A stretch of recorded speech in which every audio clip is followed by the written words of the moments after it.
سلام زخبركم تخاطات يمانة إنفو ميديا كما يتوعلو نلوم سوني علت كلتا ورح غلطة شعن عسران شدشتن كم تلمود زتفلالي وانا ويان حاد صرت زعباتاتن زيناتاتن حيزلكم متيلخو مكتالكم يعدم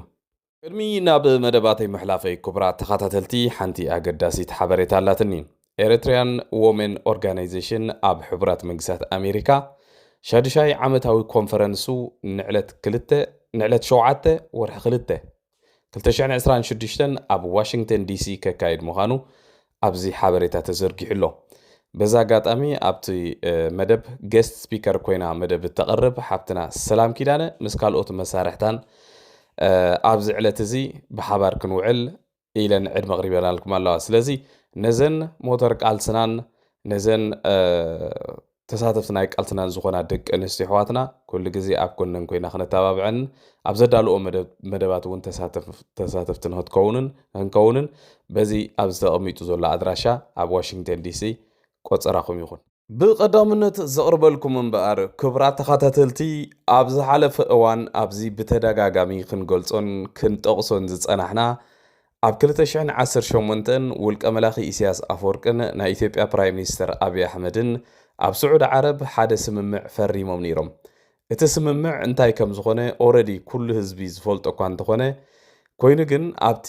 ተሰማሚዕና ኢሎም ዘውፅኦ 5 አንቀጻት ወይ ከዓ 5 ስምምዓት ኣለዎ ወይ 5 ነጥብታት ስምምዓት ኣለዎ ዝተባህለ ውዕል እንታይ ተፈሪሙ ነይሩ ብድሕሪኡ ንህዝቢ ኣይሓበሩን ዋላ ብኢትዮጵያ ደረጃ ዋላ ብኤርትራ ደረጃ ብኤርትራ ሰቪዞ ክሕበር እውን ኣይክእልን እዩ بجكات والكملاخي بزعبا إيرتران مزاي إيرتران زخونة خون بشم إيرتران زفرم وعلات بجكو والحدث فلت سبيلن مالتي مباركس بدحريو بزح نجارات حليفو كبيد كوينات تخايدو كبيد زخونة عنوة وريدو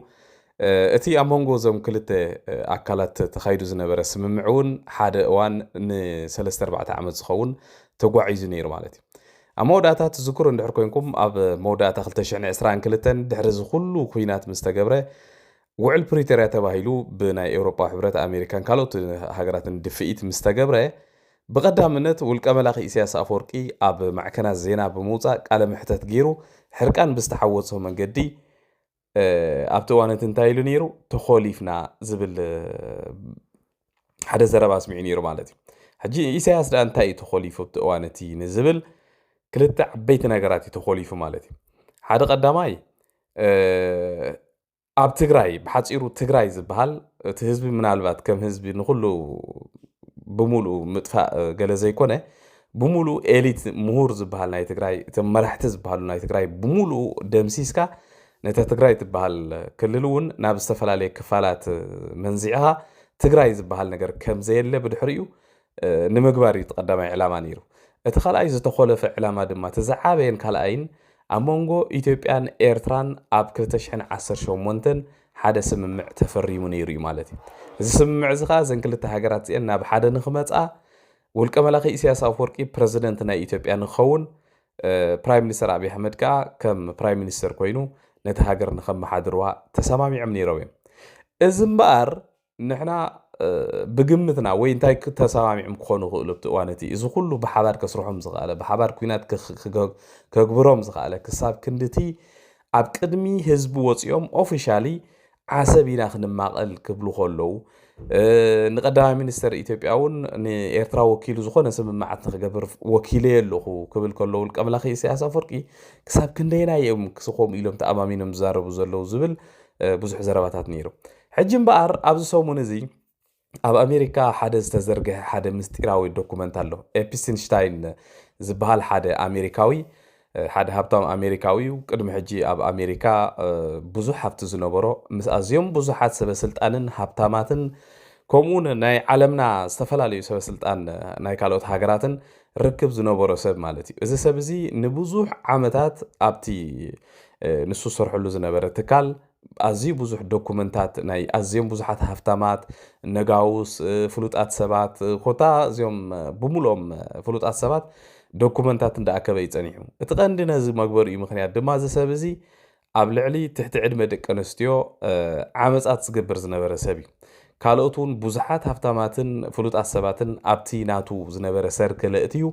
ንኩሎም እንዳእተወ ብሙሉእ እቲ ዶኩመንታት ይቆድሖን ቪድዮታትን ብኣሳእል ክሳብ 180,000 ዝኸውን ኣሳእል ተረኺቡ ናቱ ዶኩመንት ማለት እዩ እቲ ታሪክ ነዊሕ ክቡራት ተኸታተልቲ እዚ ናይ ኤፕስቲንሽታይን ታሪክ ከተንብቡ ተደሊኹም ኣብ ዝቀረባ ግዜ ኣብ ኢንተርኔት ብሙሉእ ተዘርጊሑ ኣሎ ብሙሉእ ቪድዮታትን ኣሳእልን ክንደይ ጉድ ኣብ መላእ ዓለም ዘላ መራሒ ኣብ መላእ ዓለም ዘላ ፍሉጥ ሰብ ሃፍታም ሰብ ገለ ብሙሉእ ኣብኡ ዝገበሮ ተግባራት ወፂኡ ኣሎ ካብ ዶናልድ ትራምፕ ጀሚርካ ብሙሉኦም ማለት እዩ ሕጂ ናብቲ ናትና ጉዳይ ክንመፅእ እዚ ሰብ እዚ ምስ ኩሎም ኣብ ዓለም ዘለዉ መራሕቲ እዩ ዝራኸብ ነይሩ እንታይ ዝብል ዘሎ ብዚ ዶኩመንት እዚ ትማሊ ገለ ዝተዘርግሐ ዶኩመንት እዩ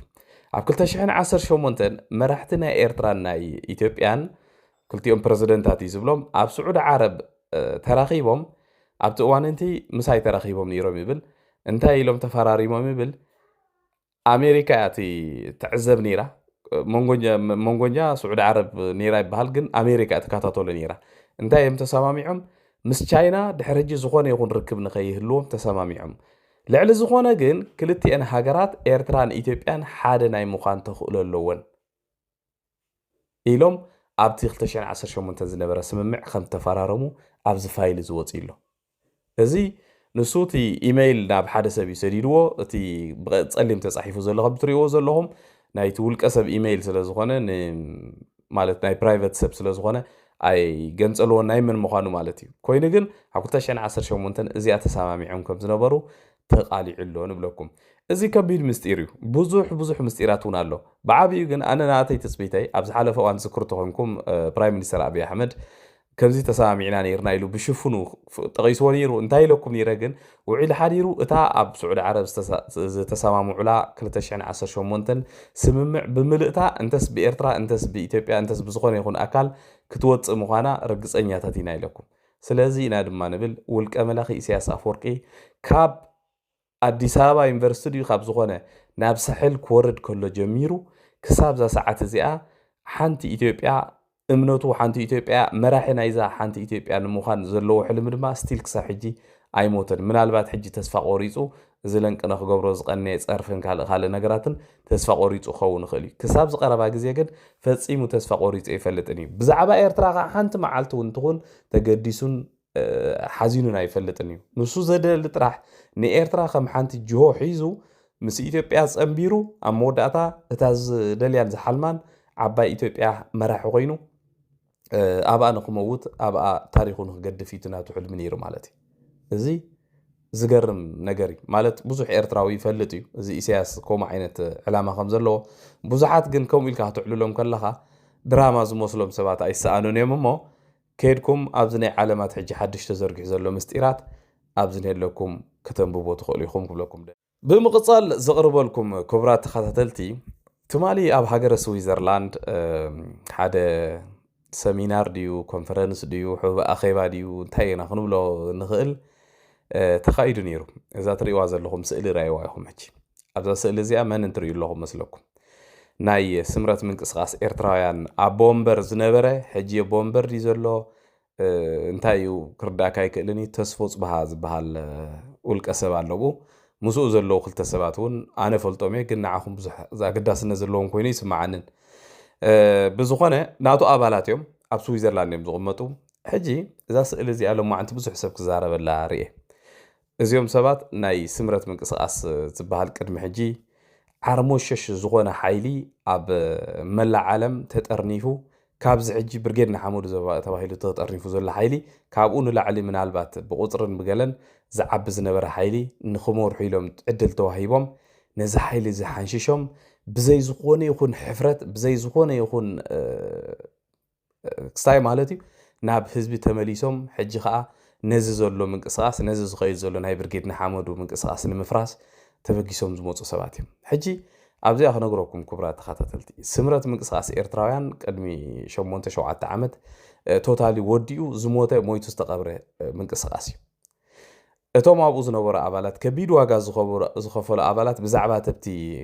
ናይ ስምረት ዝግበር ዝነበረ ብፍላይ ኣብቲ መሪሕነት ዝነበረ ዘይቁርዑ ኣሰራርሓ ሓፈሻ እውን ንቃልሲ ዘይምችእ ንቃልሲ ፋሕፋሕ ዘብል ኣሰራርሓ ብሙሉእ ኣፀቢቖም ፈልጥዎ እዮም ንሳቶም ርእይቶ እንተሃብሉ ተመራፂ ይኸውን ንሕና እውን ኣባላት ነርና ንሕና ግን ኣቐዲምና ዕላምኦምን ተግባሮምን ብመሰረተውን እቲ ሒዞሞ ዝመፁ ኣካይዳ ካብ መጀመርታ ስለ ዝፈለጥናዮ ብሕጋዊ መገዲ ካብቲ ቃልሶም ተኣሊናሎም ኢና ተኣሊናሎም ከዓ ተበጊሶም ከይዶም ኣብ ምንታይ ፀኒሖምና ከዓ ኩልና ንፈልጣ ሓቂ እያ ማለት እዩ ብዝኾነ ግን እንታይ ክብለኩም ደልየ ይመስለኩም እዚ ናይ ስምረት ቃልሲ ከቢድ ዋጋ ንቃልሲ ህዝቢ ኤርትራ ከቢድ ዋጋ ኣኽፊል እዩ ነዚ ቃልሲ እዚ በቲኖም ድማ ኣብ መወዳእታ ኣብዚ ቀረባ ቅድሚ ዓመት ኣቢል ይኸውን ኣብ ኣዲስ ኣበባ ሰሚናር ናይ ብርጌድ ንሓመዱ ተባሂሉ ኣብ ዝካየደሉ ዝነበረ እዋን ብመጀመርታ ሕቶ ምቕራብ ዝጀመሩ በዓል ተስፎ ፅበሃ ኣብኡ ይተዓደሙን ስለምንታይ ከምኡ ዘይተበሉ እንዳተባሃለ ሕቶታት ዝመስል ነገራት ምስ መፀ እዚ ኩሉ ዓመት ሙሉእ ዝሓለፍናዮ ድራማታት ሕግን ሕጋውነትን ዶ ኣብ ብርጌድ ንሓመዱ ክስቶ ወኪል ዶ ክስቶ ከምዚ ዶ ደቂ ከምዚ ዘይኣተው ዶ ደቂ ገለ ዶ እንዳተባሃለ ክንደይ ድራማታት ክግበር ሓግዩ ሓቀይ ህግደፍ ቁፅሪ 2 ኢሉ ውፍይ ምስ ተዛረበ ህግደፍ ቁፅሪ 2 ንምንታይ ይበሃሉ ስለምንታይ ህግደፍ ቁፅሪ 2 ተባሂልና እንዳተባሃለ ዝተባሃለትን ዘይተባሃለትን ሰብ ባዕላ ነቲ ሽም እንዳወሰደት ክዕገርግር ጀሚራ ኣብዚ ክንፈልጦ ዘለና መሳኪን ብዙሓት ጉርሃት ተቃለስቲ ብዝተፈላለየ ስምዒታት በዞም ሰባት እዚኦም ተደናጊሮም ካብዚ ቃልሲ ገሊኦም ስሒቦም ገሊኦም እውን ኣንጻር ዝኸይድ ዘሎ ናይ ግንባር ህዝባዊ ማዕበል ብርጌድ ንሓመዱ ቃልሲ ንኾኑ ተገይሩ ተሰሪሑ እዩ እምበርከስ ኣብ መወዳእታ እታ ህግደፍ ቁፅሪ 2 ኣይትበሉና ኣይኮናን እንዳበለት ትዕገርግር ዝነበረት ጉጅለ ኣብ መወዳእታ እንህት ቀይሕ ባንዴራ ሒዛ ደበኺላ ኣላ ማለት እዩ ሕጂ ኣብዚ ቅድሚ ዓመት ኣቢልና ቅድሚ 6 ወርሒ ኣቢልና 24 ሰዓት ንዛረበሉ ዝነበርና ኣብዚ ዘሎ ናይ ብርጌድ ንሓመዱ ዝተፈላለዩ ቴክኒካዊ ፀገማት ሕቶ ዘለዎም ሰባት ኣለው ትክክለኛ ሕቶ ንናይ ቴክኒካዊ ሽግራት ንምፍታሕ ወይ ኣብኡ ናይ ዝተፈላለየ ሕቶ ዘለዎም ሰባት ኣለው ኮይኑ ግን ምስኦም ተደሪቦም ዝመፁ ዕላምኦም ካልእ ዝኾነ ኣብ ኤርትራ ዘሎ ስርዓት ናይ ህዝባዊ ግንባር ክነቐፅል ኢና ዝብል ቻርተር ዝሓዙ እዞም ስምረት ባይዘወይ ከይድኩም ናቶም ማኒፌስቶ ክተብብዎ ትኽእሉ ኢኹም እቲ ናቶም ቻርተር ናይ ህዝባዊ ግንባር መቐፀልታ ኢና ኣብ ኤርትራ ዘሎ ስርዓት ከዓ ብጀካ ኢሳያስን ኣብ ከባቢ ኢሳያስን ዘለዉ ሰባት ካልእ ፀላኢ የብልናን ኩሎም ኣብኡ ዘለዉ ቦታትና እዮም ታሪክና እዩ ክነቐፅሎ ኢና ኢሎም ዝቃለሱ ሰባት እዮም ስለዚ እንድሕር ከምኡ ኮይኖም ኢሳያስ ንበይኑ ንኢሳያስን 5 ሰባት ጥራሕዮም ክቃለሱ ዝደልዩ እምበር ነቲ ኣብ ኤርትራ ዘሎ ስርዓት ከመ ተሓሳስባ ክቃለስዎ ዘይደልዩ ሰባት እዮም ከይድካ ምንባብ ይከኣል እዩ ናቶም ቻርተር ብዝኾነ ሕጂ ተመሊሶም እምበር ቀይሕ ባንዴራ ሒዞም ኣብዚ መፅዮምን ኣለዉ ማለት እዩ ስለምንታይ ኣታ ሰማያዊት ባንዴራ ኣብኡ ተሓዊሳ ዘላ እውን ሓንቲ ክነግረኩም እየ ሕጂ ምስ ቀይሕ ባንዴራ ዝሓዙ ሰባት ኣነ ፀገም የብለይን ትዝገርመኩም ነገር ኣነ ብፍላይ ብውልቀይ ብፍላይ ከዓ ተቃለስቲ ዝኾኑ ቀይሕ ባንዴራ ሒዝና ኢና ክንቃለስ ዝብሉ ሰባት ካብ መጀመርታት ሒዞም ኣኽብሮት ከማን ኣለኒ ምክንያቱ ኣነ ብባንዴራ ብዙሕ ክካታዕ ስለ ዘይደሊ ኣነ ግን እዚ ብፍላይ እዚ ብርጌድ ንሓመዱ መለለዩ ሰውራ መለይ ዝበሃል ብሉ ሪቮሉሽን እዩ መለለዩ ከዓ ዘ ባንዴራ እዚኣ ብካልእ ኣይደራደርን እዩ ግን ነቲ ቀይሕ ባንዴራ ሒዙ ዝኸይድ ነኽብሮ ኢና እዞም ሰባት እዚኦም ግን እንድሕር ዳ ሓቅነት ሃልይዎም ኮይኑ ካብ መጀመርታት ሒዞም ናብዚ ብርጌድ ንሓመዱ እዚ ከይተሓወሱ ቀይሕ ባንዴራ ናይና ሒዝና ኢና ንቃለስ ኢሎም ከይዶም እንተዝኾኑ ነይሮም ሕጂ ዘረባይ ምተዛረብና ሕጂ ዘዛረበና ዘሎ ግን ሰማያዊ ባንዴራ ሒዞም ን3 ዓመት 2 ዓመትን ገለን ካብኡን ላዕልን ምዝ ተቃላሳይ ተፀጊዖም ይጓዓዙ ነይሮም ኣብ መወዳእታ ዓመድ ቅድሚ ዓሚ ዝተፈላለዩ ቴክኒካዊ ሽግራት ኣብዚ ብርጌድ ንሓመዱ ከጋጥሙ ምስ ጀመሩ መፅኦም ነዚ ኣብኡ ዝነበረ ሽግራት ኣብ ምግፋዕን ነዚ መንእሰይ ናብ ኩሉ ኣንፈት ፋሕ ንምባልን ዝገበርዎ ተግባራት ብድሕሪት ኮይኖም ኩልና ንፈልጦ ኢና ሕጂ ኣሽማት ምጥቃስ ከምዚ ገለ ብዙሕ ነገራት ስለ ዘምፅእ ዘሎ ምስ ብዙሕ እውን ስለ ዝተኣሳሰር ምስ ከባቢ ምስ ገለ ምስ ወረዳ ገለ እውን ስለ ዘተኣሳሰሮ ብዙሕ ሰባት ንግዚኡ ተሽማት ምጥቃስ ንገድፎ ኢና እዚ ዝግበር ዘሎ ግን ነዚ ናይ ብርጌድ ንሓመዱ ተቃላሳይ ከምታ ኣብ ስምረት ዝነበረ ተቃላሳይ ፋሕብትን እቲኻ ነዚ ስርዓት ዕድሚኡ ክናዋሕ ዝተገብረ ነዚ ኣብ ብርጌድ ንሓመዱ ዘሎ ተቃላሳይ እውን ብውሽጢ እንዳኣተኻ ብዝተፈላለየ ስምዒት እንዳጎፅጎፅካ ነዚ መንእሰይ ፋሕ ኣቢልካ መወዳእታ ቃልሲ ጥርሑ ምትራፍ ዝተበገሰት ጉጅለ እያ ፅቡቕ ነገሩ ግን ብዙሓት ሰባት ኣፀቢቖም ይፈልጥዎም እዮም ዋላ ትማል እውን ኣብዚ ኣኼባ ኣነ ዝርኢ ዘለኹ 3-4 ሰባት ጥራሕ ዝርኢ ዘለኹ ካልኦት እውን ነይሮም ክኾኑ ይኽእሉ እዮም ክኸይድ ዝደለየውን ክኸይድ ይኽእል እዩ ሕማቕ ኣይንዛረብና ከምቲ ናቶም 24 ሰዓት ነዚ ግንባር ንምውዳቕ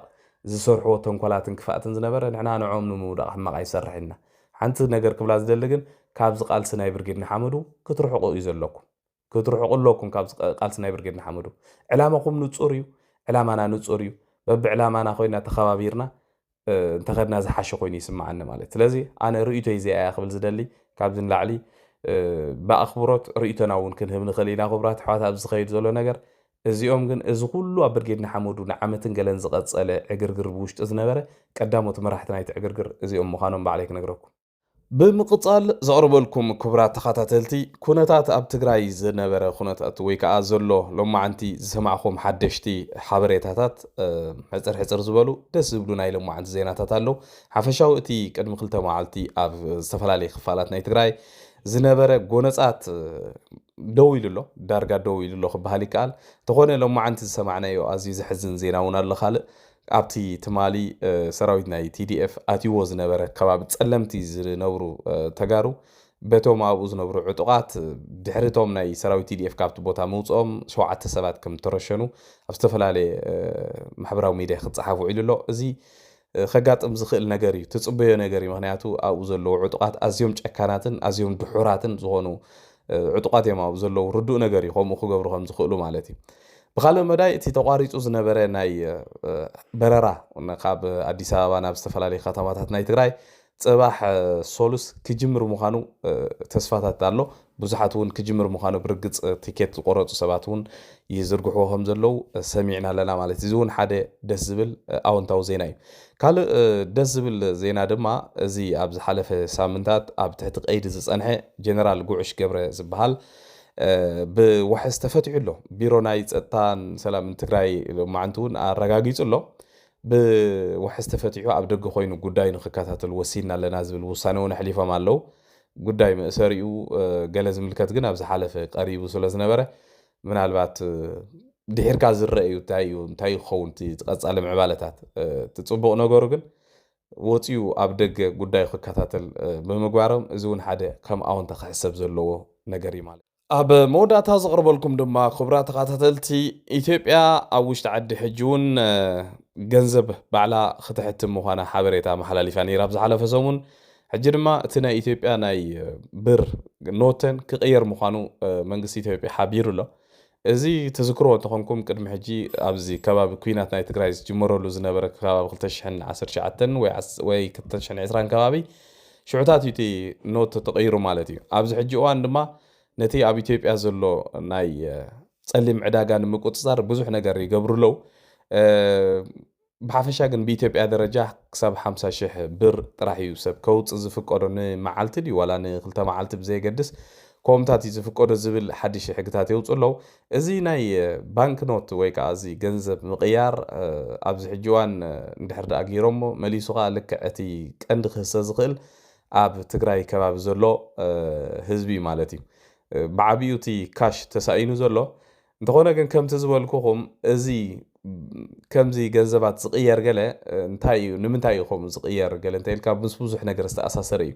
جن ازي اب إيرترا زلو سرعات كابت قدمات عيزو خاب شنجة تبين 9 ساعات تعيزو اب إثيوبيا نزت فترة منجستات نخلهم بمنتاي قداهم مزدلي نتي بر نوت نايتي عدي ويكا نتي بانك نوت نايتي عدي كاوشت عد بستفرالي بكونتراباند بناتون نيتورك ناي بانكتات غيرو كاب وشت إثيوبيا يوصو ما اوصيو اب دغاي خزنو بو بيلو اتي زقبابه ويتي استفرالي ناي تصلم عداغا شرفتات موسخ واغا نهري قال استفرالي نغراتن كفطر يخل مال زي دما ني ايكونومياو مزبع تبايلو زغبر تاكتيكي مالتي ازيوم ገንዘብ ዝقيرو ድማ ልክዕ ንዑ ኮንተር ማለት እዩ አንጻርናቱ